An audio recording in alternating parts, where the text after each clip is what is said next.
I don't know if you've taken a look yet at the deck, but there are three major, I guess, categories that I would kind of highlight to you. The first category is called the Major Arcana, and they're basically like the superset of the deck.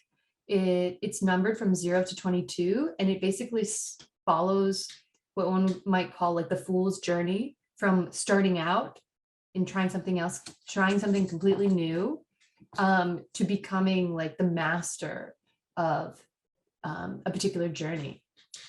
After the major arcana, we have what's called the minor arcana, and which encompasses the court card and the minor arcana and the court cards. So in the minor arcana and court cards, there are 4 suits, in the same way that in a regular card deck you have like spades, clubs, hearts, diamonds. In tarot, you have wands, swords, pentacles, and cups. And each of these suits correspond to different elements in the astrological kind of realm. So let's see what we got here. In the astrological realm, we can kind of go back to that, but we'll start out with the major arcana. So these are, again, as I mentioned, the archetypes described in Pamela Cole Smith's Raider-Waite deck, and it's a good kind of like reference point to have, at least going in, so you kind of understand like where things are jumping off. But just to get started, I wanted to ask you, just looking at these right now, like what are some images that are really standing out to you, or like what's striking you about like this is 1 to 6 in the major arcana? They're pretty heavy. Like they're all very regal, obviously, because the titles, but like they're all very medieval-ish. Interesting. Yeah, I think that she was really looking at some sort of like classical sources. They're obviously, I believe that they were screen printed in the first edition, which is why we have these like really bold colors, like in the entire background's yellow, and there's a really strong definition in the line outlining all the figures. But yeah, I think you're right. I see, at least in the first five really stately figures kind of asserting their power, all at the same eye level. Yeah, is there one in particular that kind of strikes you? The magician kind of strikes me because it's just such an unusual image. Yeah. So something interesting about the magician is, well, another thing to mention is that the major arcana corresponds to different astrological energies. The magician is associated with Gemini. And if you look at what he's holding, he has a wand in his hand. And then on that desk, we have a pentacle, a cup, and a sword. And these represent the 4 elements. So those are the four beginning, like the materials from which we start everything, and in accordance with the myth, can manifest anything. Something to note about this imagery is that, or one way of approaching the imagery is to consider like looking at all of the symbols as if these were almost like a classical painting. So for example, you see in the high priestess to the right of the magician, she has pomegranates behind her. Pomegranates are associated with Persephone and her descent to the underworld. Persephone was abducted by Hades, taken to the underworld, and because she was there and she consumed of 7 seeds, she was then required to spend at least half of the year with Hades. And her myth is about returning, going to the depths of hell and coming back up and sharing some knowledge, a kind of knowledge, almost like it's almost like you could compare it to Eve eating of the apple of the tree of knowledge. Anyway, interesting things there. But the high priestess is associated with a kind of the archetype of like going to see a feminine representative of spiritual knowledge and spiritual mystery. And you can see like this moon next to her. She's associated with, I want to say Cancer. I'm now blanking, but I want to say she's associated with Cancer because she has this moon. But yeah, anyway.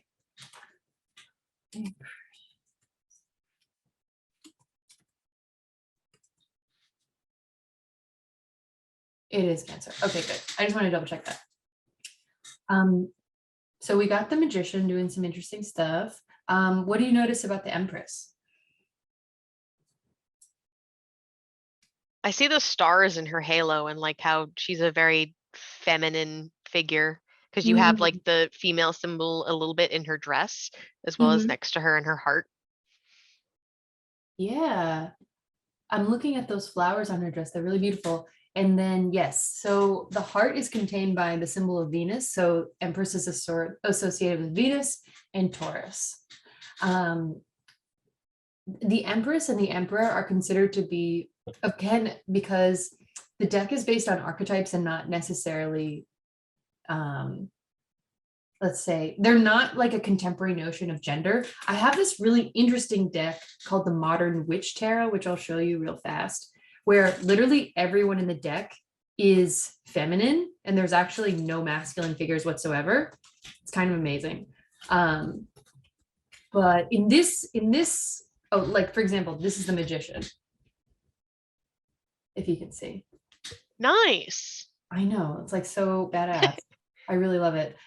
So this is the Magician. So like, you know what I'm saying? Like you could have, it just goes on and on in terms of like the way of responding to and extending and like totally usurping the quote unquote the tradition. Anyway, so traditionally you have the Empress and the Emperor, and these are two halves of a kind of power. They're like a power couple.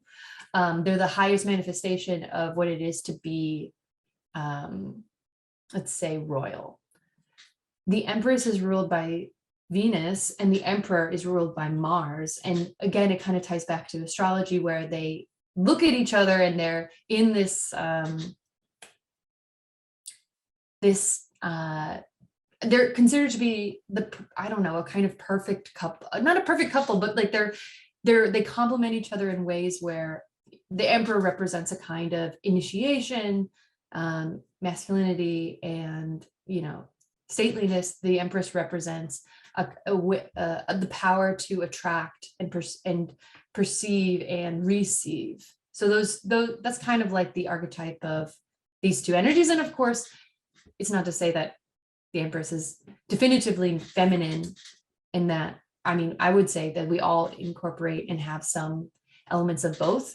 There isn't one person who doesn't, but as archetypes, this is how we would like, I guess the deck visually represents those energies. The Hierophant is actually an interesting complement to the High Priestess. So you have the Empress and the Emperor in the middle, then you have the Hierophant and the High Priestess together. And the High Priestess represents a kind of feminine interaction with the divine and mystery. And the Hierophant represents a more formal priesthood. So in the way he actually is, the iconography is like a pope, and the pope decreeing something in front of two people who are kind of like kneeling at his feet. So I would say that the Hierophant is always referring to not only spirituality, but like the power associated with having a kind of deep spiritual knowledge, in the way that people react to that. The Hierophant too is associated with Taurus, but not in a Venusian quality. It's more like the fixed quality and the ability to like accumulate, and the way that materiality, the way that physicality creates a kind of power, if that makes sense. And then we have the Lovers on the very end. And what's interesting about this is that you have the angel Gabriel kind of like appearing to them. You have Eve and you have Adam, and and you have the snake and the fucking tree of knowledge there ready to be partaken in. And something else to note is that this card is also associated with Gemini. Gemini being the planet most associated and the energy most associated with relationships, and the key to relationships being good communication. So it's something to note there, and I would actually like try to consider the way that this particular lover's image looks, because we'll see it echoed in another card later on. Okay, let's see if I can do this. Okay, so in this, so we're moving away from like presences, and we're getting a little more like, we still have strong figures kind of occupying a number of these cards, but they're becoming a little bit more abstract, especially with the Wheel of Fortune. Are there signs or any kind of iconography that stands out in this set of cards? I mean, the Hanged Man does, because it's so distinct, but it's weird because if you put the Hanged Man and the Hermit next to each other, they kind of mirror each other, but just in Interesting. reverse. Interesting. Wow, I've never heard that. I love that. Yeah, and they have similar meaning too. Okay. So we'll definitely talk about that. Is there anything else that stands out, strikes you?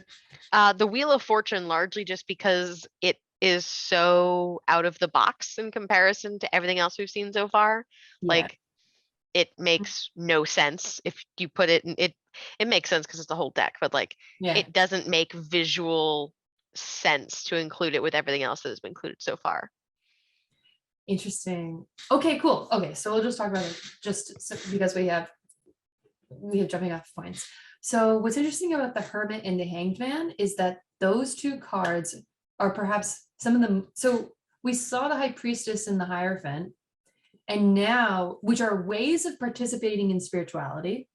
And now we have the Hermit and the Hanged Man, which are also deeply spiritual cards, but they're again like different ways of participating in kind of exploration. The myth associated with the Hermit is basically a monk who has his staff and his lantern, which represents a kind of wisdom, and he's known for scaling these mountains deep into. He treads these insanely icy bound trails up mountains to get to the monastery, and in that activity of climbing the mountain, it's said that he can only see what's immediately in front of him. So much of his action is relying on a kind of intuition and this tiny lamp to be able to get to a place of silence and solitude and deep contemplation. And then the Hanged Man, the story behind this guy is, so he's associated with this, I guess, way of achieving a kind of enlightenment. So what he does is, I think I've always thought of it as a way of literally flipping a kind of like a hanging on its head. Like, because at one hand, this reminds me of like the crucifix or a cross, or a way that you could literally torture someone. But in this activity, he is going onto this tree, this T-shaped tree, and hanging himself by his foot. And in that activity, all the blood is rushing to his head. And number one, he's seeing the world from like a different perspective because he's upside down, but he's having this almost like low-key hallucinatory experience. Like if you if you let the blood rush to your head for too long, you'll start seeing things. So it's kind of like a strange way of trying to invite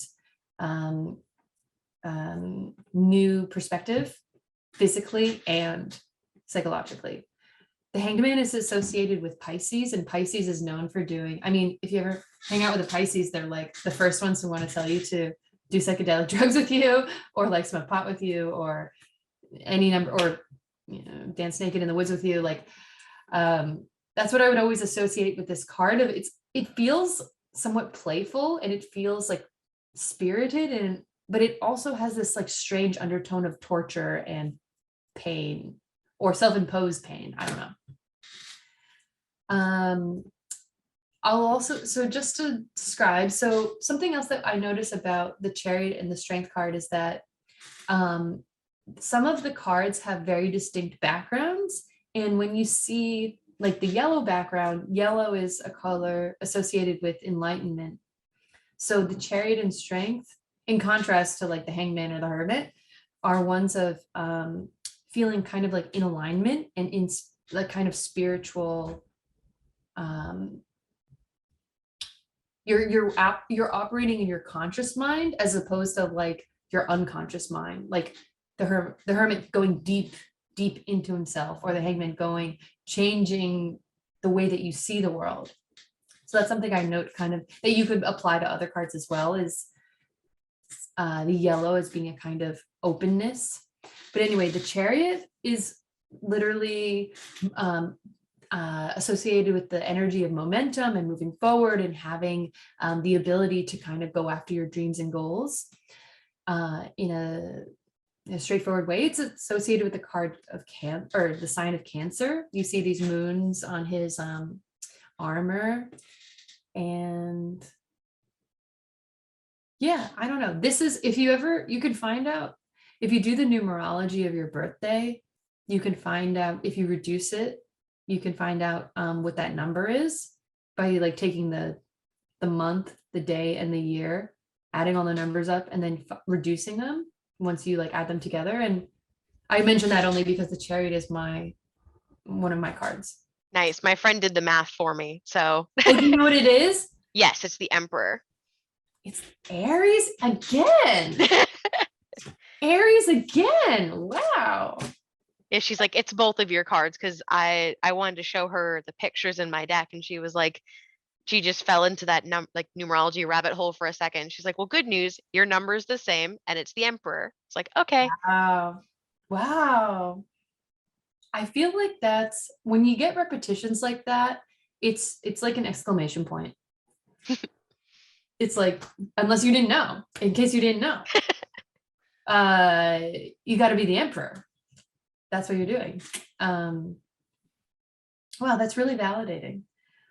Okay, so then something to note about the Strength card is that it's associated with Leo. And the more I look at this and hang out with this card, the more that I feel like, so the myth is of a woman who is able to tame a wild animal like a lion, which is, again, lions associated with Leo. But because Leo is associated with the heart, I think that this card is really about the courage it takes to be vulnerable and to love and tame all those demons that one inevitably encounters in loving. So it's a literal, like, you have to overcome something and you're able to do it with compassion, but it's also like, what is the most insane journey you could ever go on is maybe loving someone. Starting that out there. But anyway, okay, so we got Leo, we got Cancer, okay, Virgo is associated with the Hermit. So when you also considering, when you do your own readings and you, let's say you pull, I pulled the Magician right now. Magician is associated with Cancer. You can read it for the myth, or you can read it as a person, and the person being associated with that archetypical energy. And another thing that I would do is, like, if you have, what's the sign of your friend?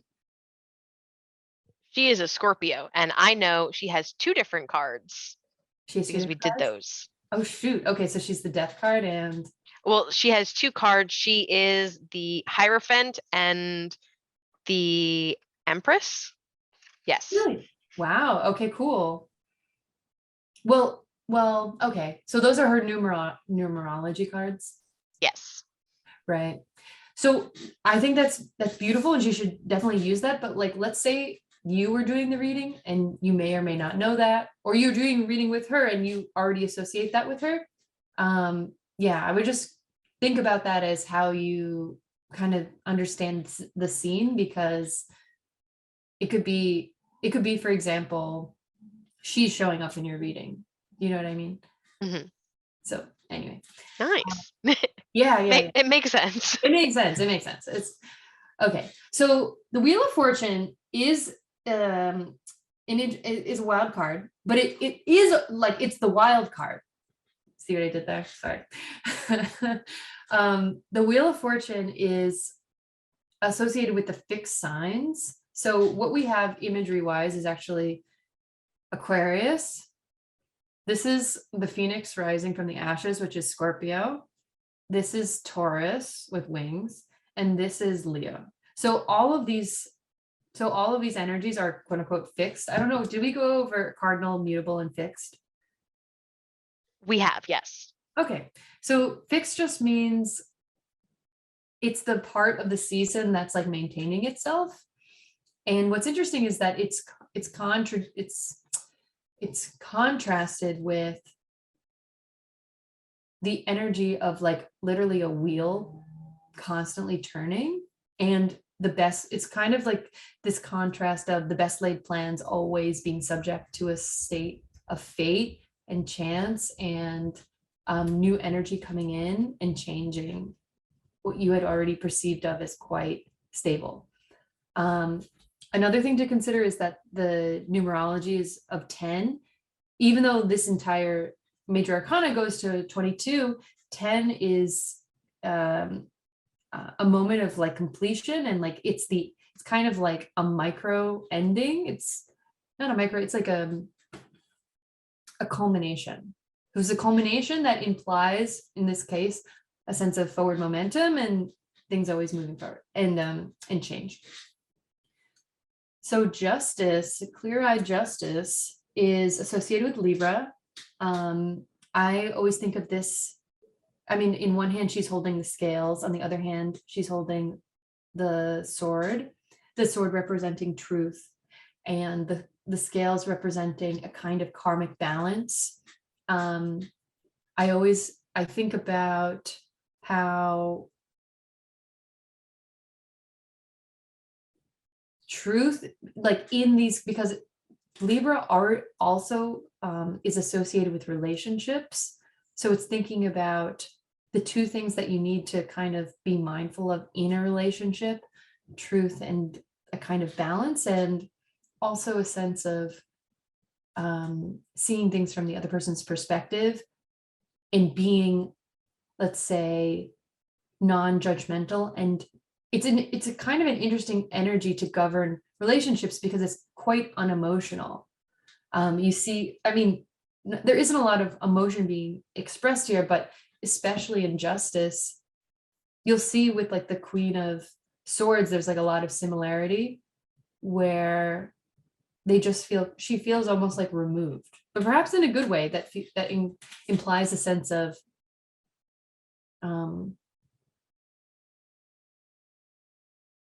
clarity, if that makes sense. Cool. Okay. So now we have these guys. Have you ever seen these cards before? I have seen the imagery of a couple of these cards before. Yeah, because they're so devastating. These are not the fun cards. These are their best cards. Are you kidding me? This is what we're all here for.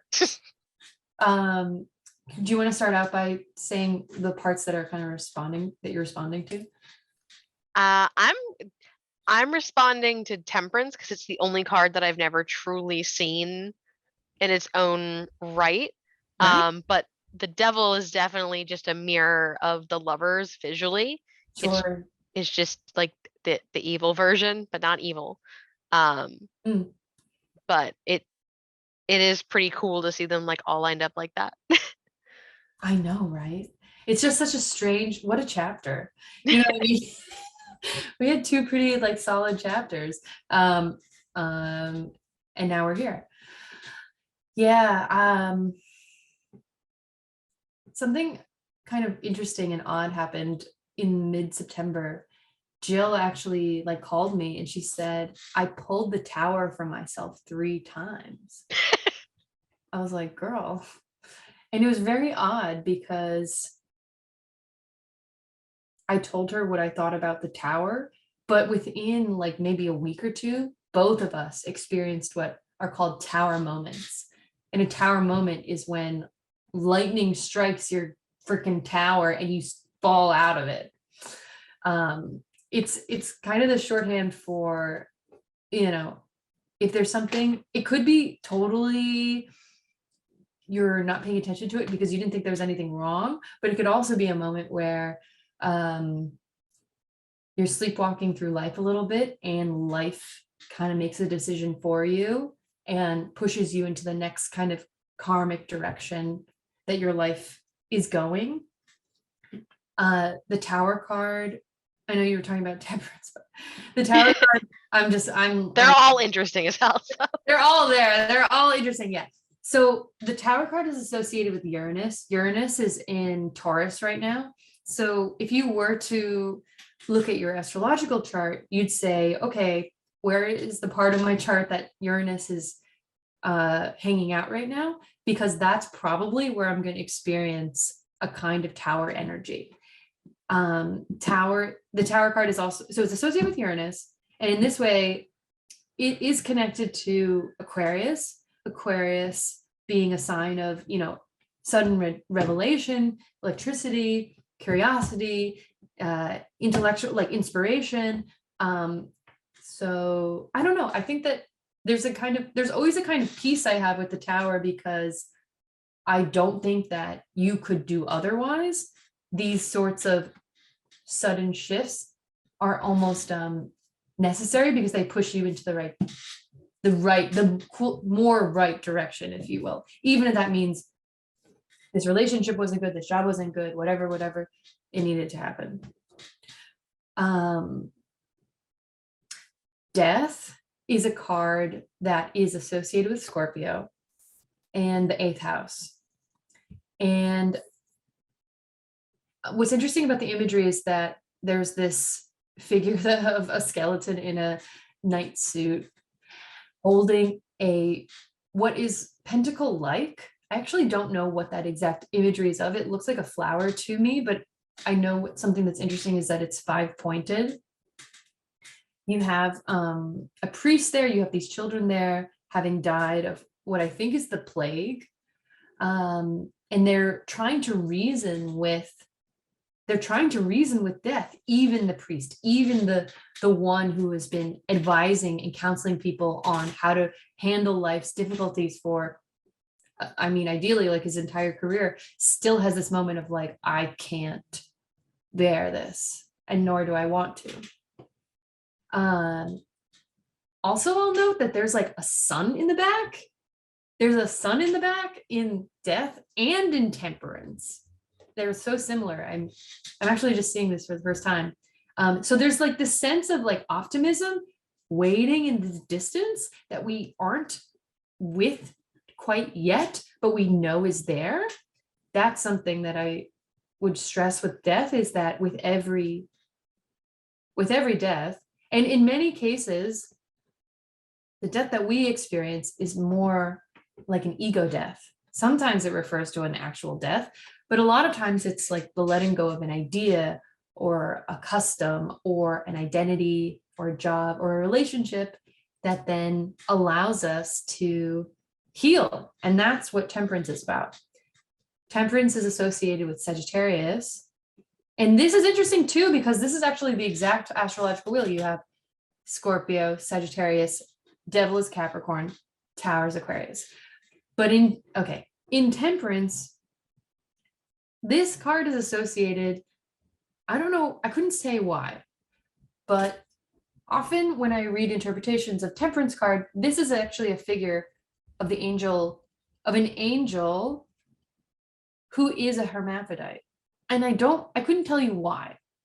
And so I'll have to look that up and kind of figure it out for myself.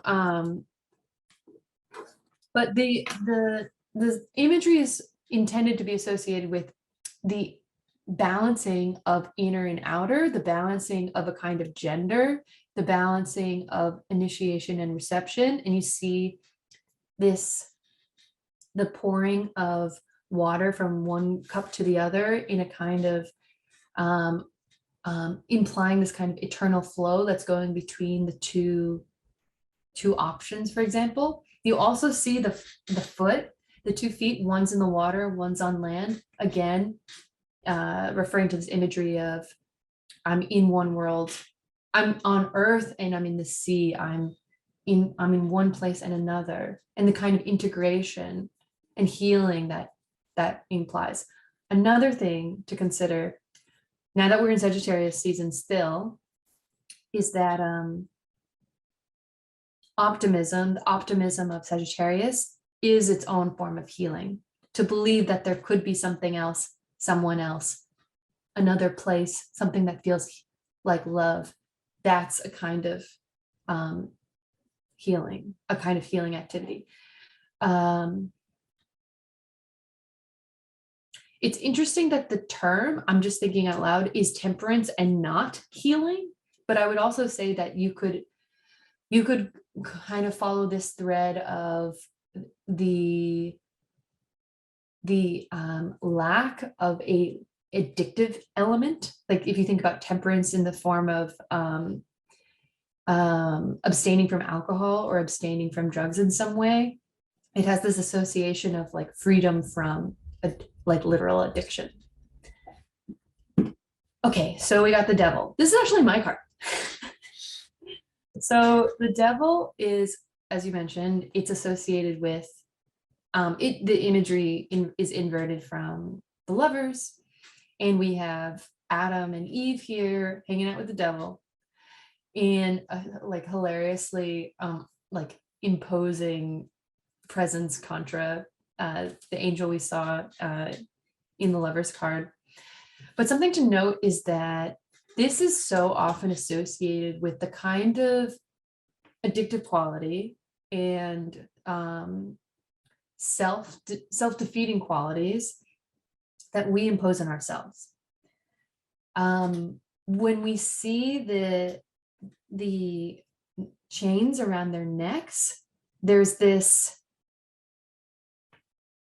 almost intuitive understanding that they would be able to take off the chains if they wanted to, but for whatever reason, they're gaining something from their participation in their own undoing. And perhaps there's something more to be read about hell as like in Christian iconography as a kind of metaphor. But I think that it plays into the Christian iconography of what responsibility are we playing in our outcomes, because as you can see, there's this pentacle on the top of the devil's head, and this card is in the way that, you know, the tower is associated with Uranus, the devil is associated with Saturn. Saturn rules outcomes, and it's not the death of Scorpio or like the Pluto card on the very left. It's more about reaping what you sow and the acknowledgement that you might reap not so great things. You might reap your own demise in some ways. So that was enough of that. Now we have the last and final chapter of the Major Arcana. Again, shout out what you're responding to. That they're all really bright. Yeah. Yeah. I love like the blue just feels so healing. There's also a lot of water, which is weird. There is a lot of water. Wow. Perhaps as a allegory of healing, for sure.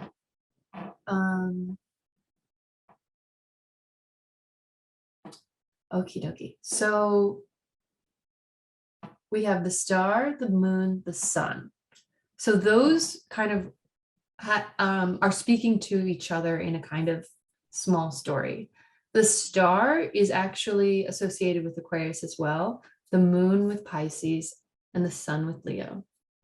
So the star is with reference to the image of, so very often Aquarius is associated with the story of John the Baptist, who was a disciple of Jesus, who was tasked with being, quote unquote, the water bearer, the water being Jesus's gospel. So he would go from town to town, spreading the good news, spreading the gospel, spreading the